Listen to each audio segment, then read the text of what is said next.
Also happening today, the snow emergency expires in Washington, D.C. following that big winter storm that pounded the East Coast.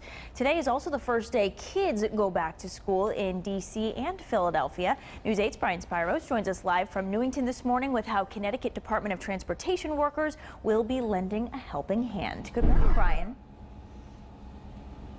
Well, good morning, Laura. Roughly 30 people from the DOT left Connecticut right around midnight, and they should just be arriving in the mid-Atlantic region if they haven't done so already.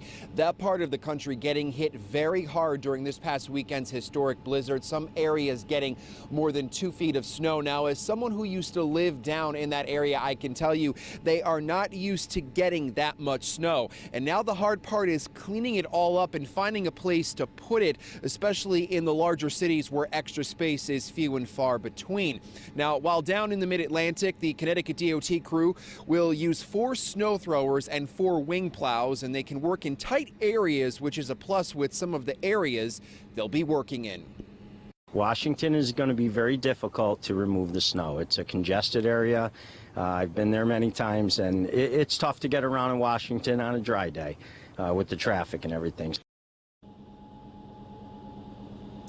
He's got that right. Washington, D.C. and Baltimore will be paying for the crew and equipment, so it will not cost Connecticut anything. The 30 people who went down there are expected to be down there for roughly 5 days. Now, this is not the first time the DOT here in Connecticut has basically lent a helping hand. Last year, they went up to Buffalo to help people who had been snowed in for several days. We are reporting live this morning from Newington. I'm Brian Spiros. Back to you in the studio.